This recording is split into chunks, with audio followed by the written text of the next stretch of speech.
So, down in the bottom left position, and ooh, actually, okay, it's not forced cross spawns. I thought it was. Interesting.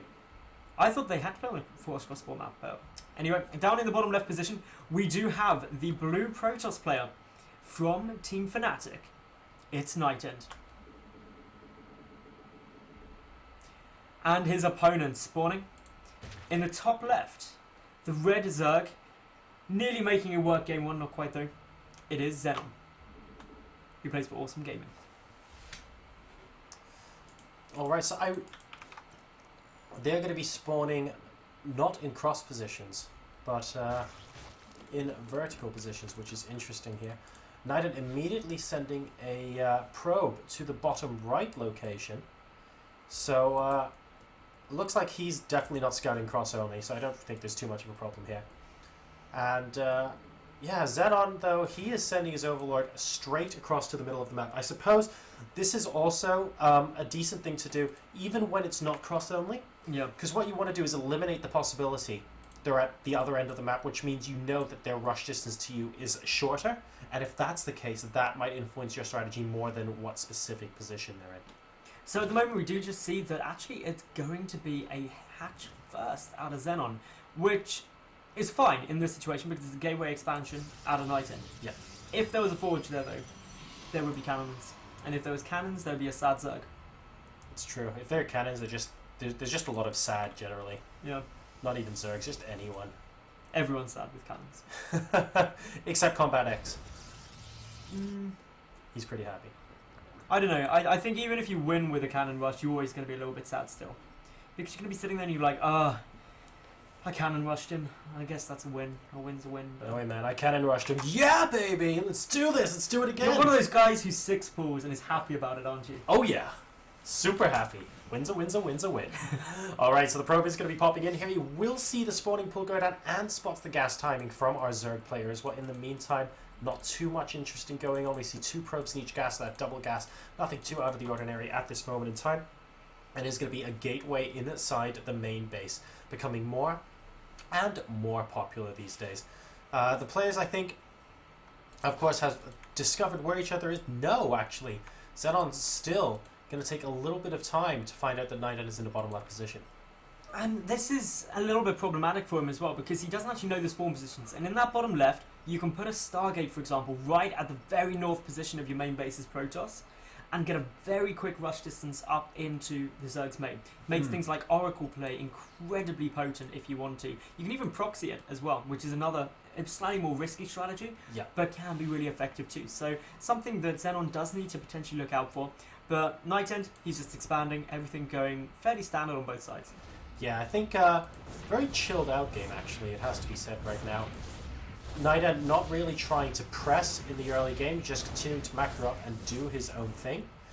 In the meantime, XeNoN still continuing just to drone up, and again, considering he hasn't actually scouted anything from his opponent yet, although will with these 2 lings, he had to be putting a lot of faith in that NightEnd wasn't going to be doing anything sneaky in the early game. We see the 2 lings getting by the gateway wall. Is he going to make it into the main base? Yes, he is. So, literally by 2 hit points, a Zergling is able to come in here and see pretty much everything. Will the probe take him out? No, he's going to leave the sentry to do that. Fair enough. Now, what he's seen is that the 2 gas are there, 3 probes in each gas, but he also sees the chrono boost on the cybernetics core. Yeah. That's quite an important thing to spot, because you know that he's rushing that out. Nothing else is getting chrono boosted that he may not be aware of, such as the Stargate. He also saw the natural coming down, which is really all the information that you need as a Zerg at this spot. The probes player isn't doing anything too crazy, but actually XeNoN is doing something that's not crazy, but a little unusual. He's going up to 6 queens. Yeah, he's getting a lot of them out right now. And I wonder if this is in response to maybe Protoss's, I don't know, relatively enjoying going Stargate on this map. That could be very, very interesting indeed. We'll find out what the reasoning is for that a little bit later. The 3 gateways are up, and a lot of sentries are being chrono boosted at the moment from NightEnd. He's also got the robotics facility coming down at the natural expansion as well. So could we be possibly seeing an immortal base push here, I wonder?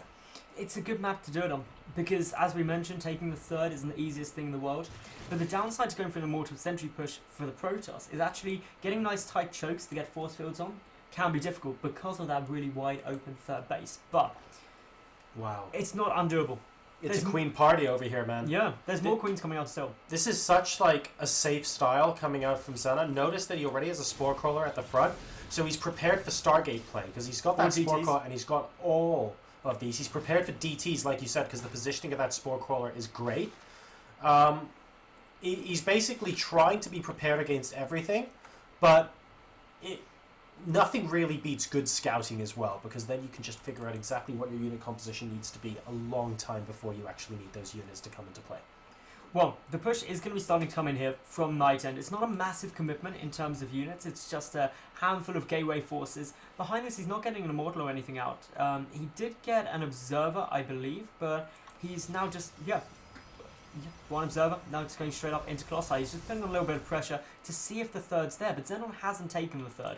He's still just sitting, happily getting down an Infestation Pit, happily sitting on 4 gases, but that Hallucinated Phoenix is going to spot it. That is a really great scout at this time of the game, to know that that Infestation Pit's coming down, and knowing that there's not a third base. Yeah, he knows exactly what his opponent is planning to do to counteract his next move, and that's really important, because that means NightEnd might be able to go in and do something even more different. The Speedlings actually looking like they might get us around with these sentries. We need to see a mass recall, and there we go. NightEnd overextending just a little bit there, but was able to take this down. So he's back at the natural expansion now. Note that the Mothership Core still has a healthy amount of energy. It has another mass recall or photon overcharge ready to go already. Now, this Swarm Host play, and it is going to be a Swarm Host play out of XeNoN, is really good with these Mass Queens, and it actually is all now piecing together. These Mass Queens are specifically good against a very, very powerful unit against Swarm Host, the Void Ray. Yeah. By getting those queens out, you can really counter that. They aren't armored, so they don't take bonus damage, they have good anti-air and are pretty tanky.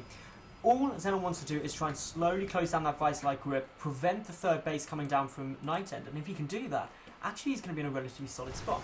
Oh, a couple of things getting trapped here, and a decent number of Zealots actually hacking away at them alongside those sentries with their tickle downs pretty quickly indeed. A lot of creep spread coming down the middle of the map now, thanks to the approximately 1 billion queens that XeNoN has right now. He's going to start expanding this creep spread to the left-hand side, where, of course, the army from NightEnd was before as well. We see a little bit of engagement over here on the right, trying to pick apart those creep troops very, very early on indeed, and this must be so frustrating for XeNoN that NightEnd is pushing forward here with that Observer. Yeah, these creep tumors were such an integral part as well. He got all these early queens out and is now losing a lot of the effectiveness. Also, the swarm hosts aren't out in a sizable number yet. The first 3 just popping down now, and he really needs those a lot sooner, because he's got to get those locusts to be able to hold off this sort of aggression. But now they're hitting the field just in the nick of time. NightEnd's going to be forced to go back, especially before he gets those Colossi out. But he is producing 2 at a time, so he's going to very quickly mass them up. Yeah, this is interesting here. I mean, XeNoN at the moment, he's taken his third base and he's holding his third base comfortably, it has to be said. And with the Swarm House out as well, it means that in the next minute or two, NightEnd doesn't really have a timing where he can just waltz in and kill everything. But that's just because he's massing up his Colossi at the moment. Once the Colossus numbers get up sufficiently high, then I think it becomes a real case of positioning, where can I get my Swarm House in position in time to prevent you coming in, or can I duck in, maybe kill off a hatchery and duck out, stuff like that. And that would all be good things. If you can actually get that hatchery down, it would be really strong. The force fields are already starting to hit, but there is a small gap there, so Locusts are making their way through. And Locusts just deal so effectively with so many units. Even just a couple of Zealots dying are infinitely cost effective against a unit that's free. So yeah, this is not terrible for XeNoN. He just needs to keep that hatchery up. And the Mothership Core actually trying to get sniped there is able to survive, and that's important because the mass recall is essential to NightEnd being able to keep putting on the pressure. Oh, Mothership Core very, very low on health now as well. Needs to be very careful indeed. You can see the Swarm House continuing to release Locusts, but these are taken apart by the army relatively swiftly, it has to be said, doing a very good job so far as NightEnd. He is up to 112 supply versus the 106. You take a look at the work count, and you can see XeNoN is ahead very slightly, 49 to 47. So not the highest decon game we've ever seen, but definitely a lot of action. Yeah, these Colossi are starting to get really sizable in count now. There are some Zerglings on the way through, but another great batch of force fields coming down from the Protoss player, really preventing the Queens getting forward, preventing the Locusts coming in on force. And this is just allowing those Colossi to slowly start chipping away. Mass transfuses going on that hatchery will save it. And with no more force fields, the Zerglings starting to move forward. The Mothership Core taken out. And this is where Nighten has to be really cautious when he doesn't have the option to mass recall out.